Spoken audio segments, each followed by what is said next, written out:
네, 안녕하십니까. 소상공인 지원받는 법, 매장에서 직원이 다치면 어찌해야 하나요? 강의를 맡은 공인노무사 이두항입니다.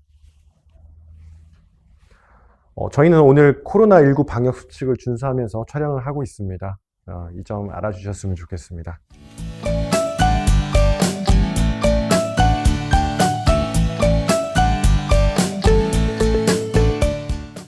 공인노무사로 10년 동안 일을 하면서 많은 사고 사례를 접했습니다. 그래서 오늘 이렇게 나온 것은 소상공인 여러분들께서 이 사고 사례도 보시고 어떻게 하면 이런 사고가 났을 때 대처할 수 있을지, 이 사고를 어떻게 하면 예방할 수 있을지 그렇게 알게 되시면 앞으로 사업을 하시는데 많은 도움이 되지 않을까 싶어서 제가 강의 자료를 준비해서 나왔고요.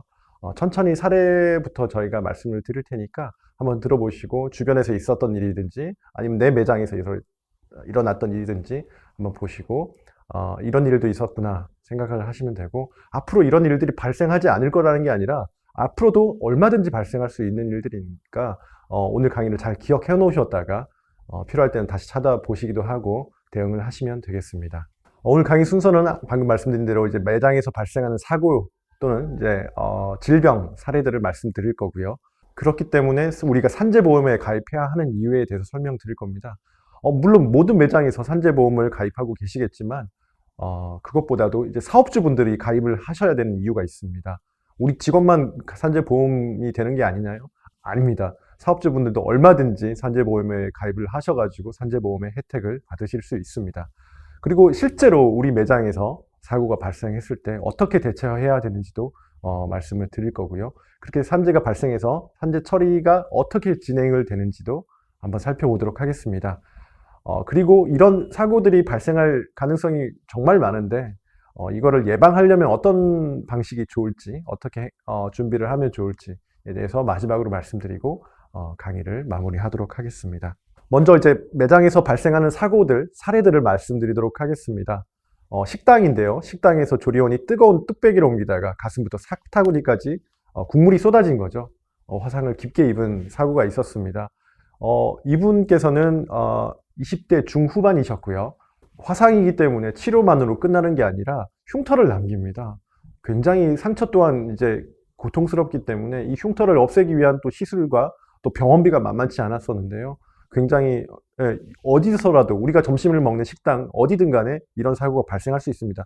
조리하신 분들만 뿐만 아니라 나가서 서빙하시는 분들도 마찬가지고요. 서빙하다가 손님한테도 쏟을 수 있고 사업주분들께서 직접 하시다가도 이런 일이 발생할 수 있는 거죠. 두 번째 사례입니다.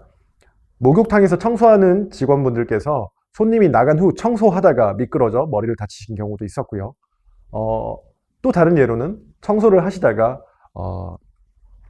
쇼크가 와가지고 고온 다습한 환경이다 보니까 쇼크가 와가지고 쓰러졌는데 하필 물 웅덩이 안에, 그러니까 우리 탕 안에서 쓰러지신 거죠. 그래서 익사하신 사고도 있었습니다. 목욕탕이기 때문에 비누가 많이 묻어 있을 거는 바닥이 미끄러울 거는 예상할 수 있는 부분이지만 이렇게 하다가 청소를 하던 직원이 쓰러질 거라고 누가 생각했겠습니까?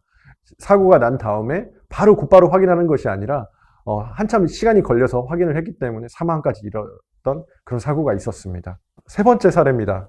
직원이 매장에 출근하다가 교통사고를 당한 경우. 우리 몇 년 전부터 출퇴근 중 제외가 이제 법 안으로 들어오면서 이런 일들이 빈번하게 일어나고 있습니다. 출근뿐만 아니라 퇴근하는 경우도 마찬가지고요. 출퇴근하다가 자동차 사고가 난 경우, 아니면 다리를 접질른 경우, 이런 경우들이 굉장히 많습니다. 이런 경우 어떻게 해야 합니까? 우리 직원 산재 처리해줘야 되나요? 이런 질문들도 굉장히 많고요. 반대로 근로자분들께서도 저희한테 연락 주셔가지고 출근하다 다쳤습니다. 퇴근하다 다쳤습니다. 실제 어떤 사례가 있었냐면은 집하고 먼 곳에서 타이어 교체하러 가신다고 타이어 교체하러 가셨다가 교체하고 오시면서 또 사고가 난 겁니다. 이런 경우에는 산재 처리될 수 있을까요? 이런 질문도 주신 적이 있었습니다. 네 번째 사례 보시죠. 매장 직원이 점심시간에 점심 먹으러 가다가 발목을 접질려서 인대를 다친 경우입니다. 제가 근무하는 사무실에도 이런 일이 있었습니다. 점심 먹으러 가다가 보도블럭을 내려오다가 다리를 접질려가지고 저희 직원이 인대를 다친 경우가 한 번 있었습니다. 그뿐만 아니라 공사 현장이라든지 어떤 사업장이라든지 가까운 곳에 밥 먹으러 가다가 사고 난 적이 굉장히 많은데요. 그것보다 좀 심한 경우에는 뭐냐면 제가 가까운 데 식당이 있음에도 불구하고 어떤 식당에 가면 더 싸고 양이 많다더라 해가지고 굳이 버스를 타고 가셔가지고 그 식당에서 식사를 하시고 버스를 타고 오시고 내려서 다시 복귀하시다가 사고가 난 사례도 있었습니다. 이런 경우는 어떻게 해야 됩니까? 근로복지공단이 산재로 인정하지 않던데요 라고 질문을 주셨던 적도 있었습니다.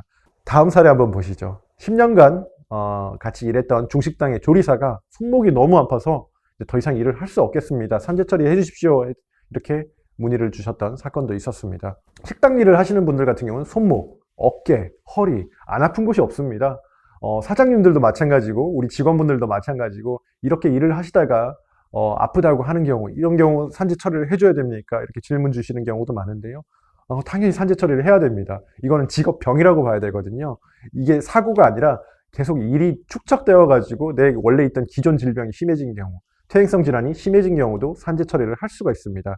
그래서 이런 경우들이 빈번하게 일어나고 있습니다. 다음 사례 한번 보시죠. 치킨집 사장님께서 직접 배달을 하시다가 복귀하던 중에 중앙선을 침범하여 차에 치인 경우입니다. 본인이 운전하던 오토바이가 중앙선을 침범해가지고 넘어간 거죠. 이런 경우 산재가 될 수 있겠습니까? 라고 저희한테 질문을 주신 적이 있는데요. 이제 문제는 뭐냐면은 이 사례에서는 중앙선을 침범한 이제 도로교통법을 위반했다는 게 문제가 되겠죠. 도로교통법을 위반하다 보니까 이게 산재가 처리되기가 굉장히 어렵습니다. 중앙선 침범뿐만 아니라 신호를 어긴 경우, 신호 위반의 경우에도 산재 처리가 쉽지가 않습니다. 그래서 제일 중요한 거는 안전이기 때문에 여러분 사장님께서 직접 배달을 하시든 직원분들께서 배달을 하시든 아니면 라이더분들께서 배달을 하시든 어떤 경우라도 도로교통법은 지켜서 하셔야지 나중에 법의 보호를 받으실 수 있다는 거 말씀드리려고 가져온 사례입니다. 자, 그 다음 보시죠. 베이커리 직원이 허리가 아파서 일을 그만둔 경우입니다. 베이커리 직원 이제 우리가 흔히들 말하는 이제 P사가 있고 뭐 요즘 많이 하는 회사들 있지 않습니까? 거기에 매장을 가보시면 매장은 굉장히 넓은데 안에 조리하는 공간이 굉장히 좁은 경우가 많습니다. 거기에서 이제 밀가루도 날라야 되고 허리 굽혀가지고 빵도 꺼내야 되고 하다 보니까 허리에 무리가 많이 가는 거죠. 이렇게 조리하시던 분들이 허리에 무리 가는 동작이라든지 무거운 물건을 든다든지 해가지고 이게 반복적으로 누적이 되면 허리가 아플 수 있습니다. 이런 경우에도 산재가 처리가 될 수가 있습니다. 다음 사례 한번 보실까요? 안타까운 경우입니다. 이게 외벽 청소하는 업체, 우리 아파트에서 외벽을 닦아내거나 창문을 닦으시거나 아니면 페인트를 다시 칠하는 경우 이제 보셨을 겁니다. 이 업체의 사장님께서 산재보험을 가입을 하고 당일 외벽에서 줄을 타다가 줄이 끊어진 겁니다. 몇십 미터 아래로 추락하셔서 사망하신 경우인데요. 이런 경우 산재가 될까요? 안타깝게도 산재가 되지가 않습니다. 왜냐하면 사장님께서 본인 것까지 산재 가입을 하셨지만 가입한 다음 날부터 적용을 받으시기 때문에 이런 경우에 산재로도 처리가 되지 않습니다. 그래서 가입을 했는데도 불구하고 이런 경우 산재의 혜택을 보시지 못하는 경우가 되는 거죠. 잘 기억하시기 바랍니다. 산재 일을 시작하기 전날에 산재 가입을 하시고 그 다음 날부터 일을 하셔야지 산재의 혜택을 받으실 수 있다는 거. 물론 혜택 받는 일이 좋은 일 때문에 받는 일은 아니지만 꼭 기억해 두셨다가 산재는 미리미리 가입을 하시는 게 좋다는 거. 꼭 실천을 하시기 바랍니다. 그 다음입니다. 요즘 가장 문제가 되는 사례입니다. 직장 내 괴롭힘 또는 이제 직장 내 성추행을 당해가지고 이제 직원이 나는 괴롭힘을 당했다. 정신과에 다녀보니까 이게 질병이 맞다더라. 나 산재 신청하겠다라고 오는 사례가 굉장히 많아졌습니다. 요즘 특히 직장 내 괴롭힘, 성추행이 좀 빈번해진 거라고 해야 될까요? 사실 원래 있었던데 이제 수면 위로 드러나는 경우라 해야 될까요? 요즘에는 이렇게 이런 경우가 산재가 되는지 해가지고 저희도 문의도 많이 받고 있고 실제로 근로복지공단에 이걸 산재로 인정해 주십시오 해가지고 신청하는 경우도 굉장히 많이 늘었다고 들었습니다. 실제로 이런 경우 산재가 될까요? 네, 산재로 인정을 받고 있습니다. 다만 이게 실제로 있었던 일이냐 없었던 일이냐 이런 것도 중요하지만 이게 직업병이냐 아니냐를 따졌을 때는 특히 정신과는 이 사람이 어떻게 느끼고 어떻게 이 질병이 발병했는가를 보기 때문에 실제 이 사람이 호소하는 진실하고 조금 다를 수도 있지만 그게 전체적으로 봤을 때 종합적으로 봤을 때 그렇게 보이고 인정이 된다고 하면은 업무상 질병으로 승인받을 수도 있습니다. 그 다음 사례를 보시죠. 이것도 직업병입니다. 10년간 일했던 인쇄소 직원이 백혈병에 걸렸다면서 산재를 신청한 경우 저도 이런 사례를 이제 많이 다루어 봤는데요. 일하는 직장에서 어떤 발암 물질에 노출되는 경우가 굉장히 예전에는 많았는데 지금은 많이 줄었다고는 들었습니다. 그럼에도 불구하고 발암 물질에 노출되어 가지고 암이 발병한 경우에는 산재로 인정받을 수 있습니다. 지금 예로는 이제 백혈병을 들었고 인쇄소에서 직원이 이렇게 했다고 들었는데, 이제 인쇄소에서 인쇄기에 묻어있는 잉크를 닦아내는 일을 하게 되는데, 그때 벤젠 또는 이제 벤졸이라고 부르는데, 그걸로 이제 걸레를 적셔가지고 닦아내면서 그 유기용제를 많이 들이마시는 경우죠. 그래서 이제 급성 백혈병이 발병하는 경우입니다. 가장 흔한 이제 직업병 같은 경우에, 직업병 중에 이제 암은 폐암인데요. 폐암은 10년 전, 15년 전에 노출되었던 발암 물질 때문에 지금 폐암이 발병하신다고 보면 됩니다. 그래서 최근에 내가 스트레스를 너무 많이 받아가지고 암이 발병한 것 같다. 사실 스트레스가 암의 원인이 될 수는 있지만 폐암 같은 경우에는 10년 전, 15년 전에 노출되었던 발암 물질 때문에 이런 것들이 발생한다고 보시면 됩니다. 그래서 스트레스 때문에 내가 뇌출혈이 생겼다, 심근경색이 생겼다, 이거는 산재로 인정받을 수 있지만 스트레스 때문에 내가 암이 발병했다, 이거는 쉽지가 않습니다. 기억해 두시기 바랍니다. 마지막 장입니다. 매장 인테리어를 공사하다가 인부가 발판 위에 떨어져 머리를 다쳐 사망한 경우. 인테리어 공사하시다가 정말 많이 다치십니다. 이 경우는 매장 인테리어 공사를 한다고 말씀을 드렸잖아요. 매장 인테리어는 사업을 시작하실 때 하시는 건데, 그 사업을 시작하자마자 이렇게 사고가 발생하는 거죠. 네, 인부가 발판 위에 이제 그분들 용어로는 우마라고 하는데, 그 발판 위에 올라가가지고 높지도 않습니다. 이제 허리 정도 되는 높이에 올라가셔서 천장 작업을 하시다가 미끄러지는 거죠. 뒤로 넘어가서 팔꿈치를 다치거나 머리를 다치거나 이런 경우가 굉장히 많이 발생합니다. 옆에서 잡아주는 사람이 있으면 사고가 덜 하겠죠. 근데 그런 경우가 별로 없기 때문에, 특히 인건비가 제일 비싸다고 생각하셔가지고 소수 인원으로 하는 경우가 많기 때문에 이렇게 다쳐가지고 사망하시는 경우도 종종 발생합니다. 다음 사례 한번 보시죠. 이 경우도 많지는 않지만 적지도 않습니다. 편의점 직원분께서 취객이 와가지고 이제 계산을 하지 않고 음료수를 마신다든지 그렇게 하는 거죠. 이걸 제지했다가 손님 그러시면 안 됩니다, 계산하고 드셔야 됩니다, 이렇게 말을 했다가 욕설과 함께 주먹질을 하시는 거죠. 그래서 폭행을 당해서 상해도 입으시고 정신적 충격으로 또 정신과 진료도 받으시고 이런 경우도 굉장히 많습니다. 이런 경우도 산재가 되느냐? 네, 산재가 됩니다. 다만 가해자한테 근로복지공단이 구상권을 청구할 수 있는 사례가 되는 거죠. 그 다음 사례 한번 보시죠. 회식이 끝난 후에 집으로 이제 귀가하다가 동사한 경우입니다. 흔히들 회식하면 이제 우리 회사에서 이제 저녁 한번 먹는 거죠. 우리 직원들 고생했으니까, 아니면 우리 직원들 앞으로 화이팅 해야 되니까 같이 저녁 먹읍시다. 최근에는 코로나 때문에 직원들 회식을 잠잠했다가 지금 이제 거리두기 단계가 좀 이제 완화가 되면서 다시 회식이 시작되고 겨울 시즌이 시작됐는데요. 주의하시기 바랍니다. 과음을 하시면 모든 사고가 과음으로부터 출발을 하기 때문에 적당히 드시고 귀가하시는 게 가장 안전한 길이고요. 이런 식으로 이제 회식이 끝나고 집으로 귀가하다 동사한 경우, 미끄러져서 떨어져서 사망하신 경우, 철로에 들어가셔가지고 몸이 절단되는 경우, 아니면 동사한 경우, 사고가 나는 경우 되게 엄청나게 흔합니다. 생각보다. 술을 제일 적게 드시는 게 제일 좋은 일이고, 귀가하실 때는 택시를 이용하시든 뭐 이런 방법도 있지만 절대 자기 자신을 과신하지 마시고 조심히 대구로 들어가셔야지 이런 사고 발생하지 않습니다. 지금 그걸 말씀드리려고 했던 것이 아니라, 회식이 공식적인 회식에 해당한다면 이런 경우에도 산재 처리가 될 수가 있습니다. 이 업무의 연장선상이니까요. 물론 그거 회식을 했다고 해서 그 회식에 대해서 근로로 인정을 한다든지 거기에 대한 급여를 지급하는 것은 아니지만, 이제 우리 팀원, 우리 회사의 결속력을 다지고 하나된 구성원으로서 더 열심히 일을 하기 위해서 저녁 식사를 하는 자리 또는 점심 식사를 하는 자리이기 때문에 업무의 연장으로 보고 있습니다. 다음 사례 말씀드리겠습니다. 세무감사를 준비하다가 뇌출혈로 쓰러져 사망한 경우. 뇌출혈뿐만 아니라 뇌경색, 심근경색도 마찬가지입니다. 엄청난 스트레스를 받으셨겠죠. 회사에서 갑자기 세무감사가 이제 세무서로부터 나온다고 하면은 이때까지 우리 사업장이든 매장에서 준비했던 서류 말고도 세무사를 통해서 더 필요한 서류들, 구명해야 될 서류들을 준비해야 되니까 이게 어떻게 되느냐에 따라서 사업이 훅 망가질 수도 있는 상황이니까요. 이런 경우가 흔하다고 보면 흔한 경우입니다. 최근에도 저한테 상담을 주셨던 사례가 동일한 사례입니다. 세무감사를 준비하시다가 갑자기 쓰러지셨다고. 근데 제가 이 강의안을 작성할 당시에 상담을 했던 게 아니라 그 전에, 그 이후에, 강의안을 작성한 이후에, 이런 일이 또 있다고 이제 상담을 하신 경우인데요. 이런 경우에도 뇌출혈, 뇌경색, 심근경색으로 쓰러진 경우, 사망하지 않더라도 이거는 직업병으로 인정을 받으실 수 있습니다. 다만, 과로를 얼마나 했는지, 스트레스를 얼마나 받았는지, 근로 시간은 어땠는지, 근무량, 업무 책임은 어땠는지, 그런 것들을 다 따지고, 본인의 건강 상태, 고혈압이 있었는지, 아니면, 당뇨가 있었는지, 고지혈증이 있었는지, 있었다면 그것들을 어떻게 관리해 왔는지, 그런 것을 다 살펴가지고, 산재로 처리할 수가 있습니다. 자, 이제부터 또 설명드릴 내용들은 사업주분들께서 직접 산재보험에 가입을 하셔야 되는 이유에 대해서 설명드리겠습니다.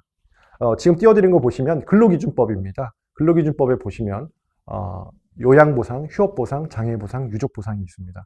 근로기준법은 근로자를 사용하는 모든 사업장에서 최저 기준으로 지켜야 되는 법입니다. 그래서 이 법이 지켜지지 않는 경우에는 처벌을 받을 수 있는 문제이거든요. 근데 보시면 나와 있지만 근로기준법에 이 재해보상편이 있다고 생각하시는 분들이 거의 없으실 겁니다. 그러나 보시면 나와 있습니다. 근로자가 업무상 부상 또는 질병에 걸리면 사용자는 사장님이시죠. 그 비용으로 필요한 요양을 행하거나 필요한 요양비를 부담해야 된다. 병원비를 내야 된다는 뜻입니다. 휴업보상. 우리 근로자가 일하다가 요양하는 경우에는 그 요양기간에 급여 60%를 지급해야 된다. 이런 내용들이 나와 있습니다. 어떻습니까? 우리 사업장에 큰 사고가 발생했는데 내가 돈이 많고 우리 사업에 여유가 있고 매출이 잘 나오고 남는 돈이 있다. 그러면 크게 문제가 되지 않을 수도 있지만 이런 돈들이 없는 경우가 있거나 막 사업을 시작했거나 아니면 사업자분께서 그럴 마음이 없으신 경우도 간혹 있습니다. 내가 왜 해줘야 되냐 이런 경우도 있는데요. 그런 경우를 대비해서 산업재해보상보험법을 만들었습니다. 그래서 사업주가 보상을 해줄 수가 없거나 곤란한 경우 또는 보상을 해주기 싫은 경우에는 근로자가 오로지 이제 그 부담을 지기 때문에 국가가 기관을 만들어서 보험을 운영하는 겁니다. 일종의 보험사죠. 근로복지공단이 이 일을 하고 있고요. 예전에는 고용노동부가 직접, 그때 당시 노동부입니다. 노동부가 직접 이 일을 하고 있었습니다. 따라서 사업주가 줘야 될 돈을 가입하는 보험이기 때문에 4대 보험 중에서 산재보험은 사업주만 부담을 합니다. 나머지 국민연금이든 고용보험이든 이건 사업주하고 근로자가 반반 부담하지만 산재보험은 사업주가 모두 부담을 하게 됩니다. 사업주가 사업장에 산재를 가입하지 않은 경우에도 다치거나 병든 근로자에게 산재보험은 지급을 합니다. 네, 사업주가 가입을 안 했다고 해서 우리 사업장에 사고가 발생하면 이걸 보험 처리를 못하는 건 아닌데 다만 사업주한테 페널티가 주어지겠죠. 이때까지 보험료 안 낸 것도 있을 거고 이제 나가야 될 보험료가 있기 때문에 거기에 대한 일부분을 사업주분께서 책임을 지셔야 된다는 거죠.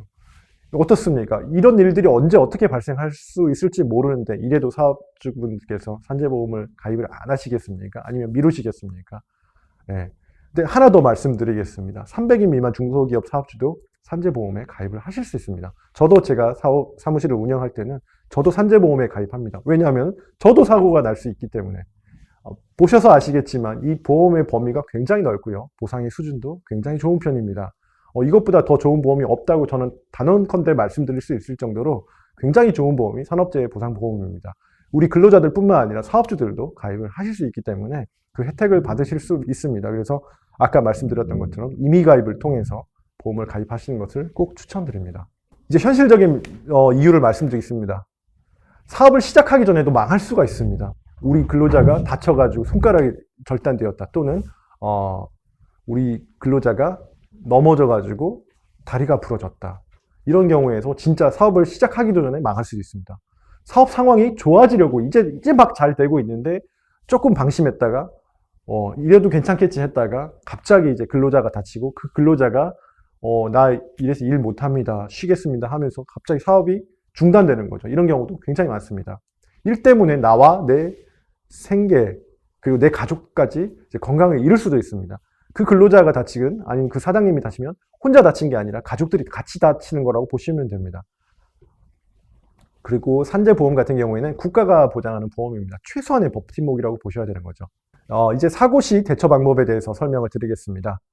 업무 시간 중 일하다 다친 경우에는 거동할 수 없는 경우에는 무조건 구급차 119를 부르시기 바랍니다. 119를 불러서 전화를 하셔가지고 거기서 안내해 주는 거에 따라서 응급조치를 하셔야 되면 응급조치를 빨리 하시고 119 구급구조대에서 오셔가지고 이송하시는 것을 추천드립니다. 간혹 가다가 내 자차로 옮기겠다. 우리 지금 회사에 있는 회사 차량으로 옮기겠다 하시다가 거기서 이제 2차 사고가 발생을 할 수 있기 때문에 가급적이면 119를 부르셔가지고 전문가 그러니까 구급대의 도움을 받으시기를 바랍니다.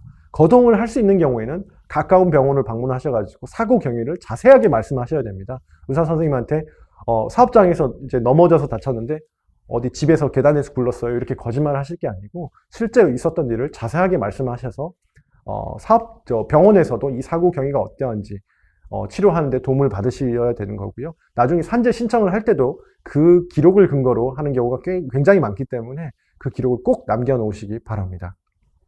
그리고 의료진에게 사고 경위를 최대한 상세하게 말씀하셔서 치료하는데도 도움을 꼭 받을 수 있도록 하시기 바랍니다. 산재 신청은 다친 근로자가 사업장관할 근로복지공단에 신청하는 겁니다. 그리고 이거는 사업주가 보험가입자 의견서를 통해서 사실관계를 확인해 주는 거죠. 그러니까 내가 사장님한테 근로자들이 저 산재 처리 좀 해주세요 이렇게 하는 게 아니고요. 다친 근로자가 근로복지공단에 나 산재 신청합니다라고 해서 신청을 하는 겁니다. 사장님들께서도 조금 잘못 알고 계신 게 있는데요. 이건 내가 산재 처리해 줄 수 있다라고 생각하시는데 그거는 본인의 재량이 아닙니다. 산재가 맞다 아니다 산재에서 보상을 하겠다 안 하겠다는 근로복지공단이 관련 법에 따라서 판단을 하게 되어 있는 거죠. 그리고 산재 처리를 하고 나서 사업주는 사망 또는 3일 이상의 휴업이 필요한 산업재해 발생 시 발생한 날로부터 1개월 이내에 노동청에 그리고 산재 예방 지도과에 산업재해 조사표 우리 회사에서 우리 사업장에서 이런 일이 발생해가지고 산재 처리를 했습니다라고 해가지고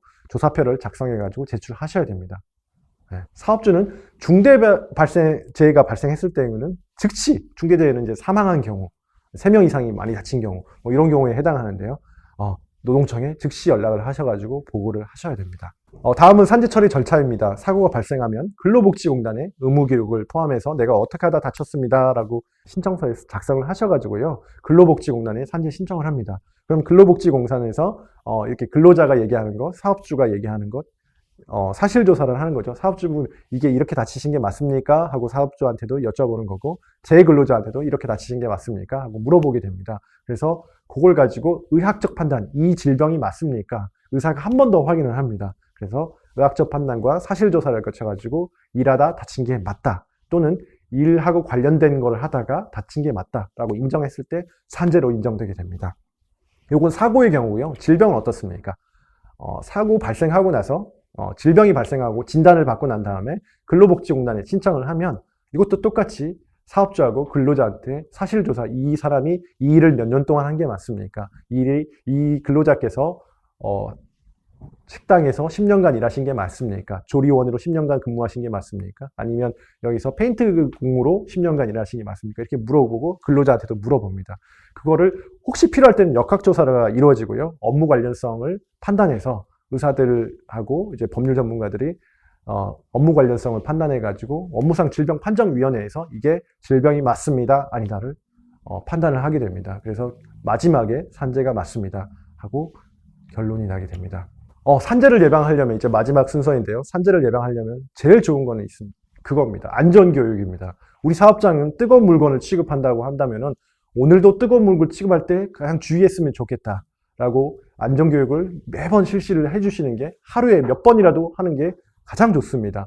아니면 그 유해하거나 위험한 게 있을 때는 부착을 하시는 게 좋습니다. 만약에 우리 조리실에 180도가 넘는 기름이 끓고 있다 그러면 온도 180도 적어놓고 절대 물을 넣지 않을 것, 뭐 그런 것들을 표시를 해놓는다든지 위험한 곳에는 항상 뭐 2명이서 간다든지 그런 것들을 만들어 놓으시는 게 제일 좋고요. 근골격계 질환이라 그러죠. 우리 목 디스크, 어깨 회전근개 파열, 허리 디스크, 무릎 이런 거는 스트레칭이나 체조로 예방할 수 있다는 연구 결과가 굉장히 많이 나와 있습니다. 그렇기 때문에 스트레칭이나 체조 하시는 게 굉장히 중요하니까 사업장에서 업무 시작하실 때 그리고 업무 중간에 쉬는 시간에 스트레칭이나 체조를 하시는 것이 굉장히 중요하기 때문에 꼭 하셨으면 좋겠고요. 그리고 휴식 시간은 철저히 휴식만 하시기 바랍니다. 휴식 시간에도 가가지고 이 업무를 보시거나 뭐 이렇게 하지 마시고 근로자들의 휴식 시간을 철저히 지켜주시고 사장님도 마찬가지입니다. 쉬어야지 다음 일을 잘할 수 있는 거고 쉬어야지 사고의 위험을 줄일 수 있는 거니까요. 마지막에 나와 있는 위험성 평가는 우리 사업장에서 업무를 하면서 어떤 것들이 위험한 것이 있고 이 어떤 것 그 위험한 정도가 어느 정도가 되기 때문에 요거를 예방하려면 어떻게 조치를 해야겠다라는 그 평가입니다. 요 위험성 평가를 해가지고 정부로부터 확인을 받으면 산재보험료를 20% 정도 감면을 받을 수도 있으니까 이것도 잘 알아보셨으면 좋겠습니다. 따로 이렇게 질문이 나온 게 없으니까요. 네. 오늘 소상공인 지원받는 법 우리 사업장에서 발생했으면 어찌 해야 되나요? 강의를 맡은 이두학 노무사였습니다. 네, 대단히 감사합니다.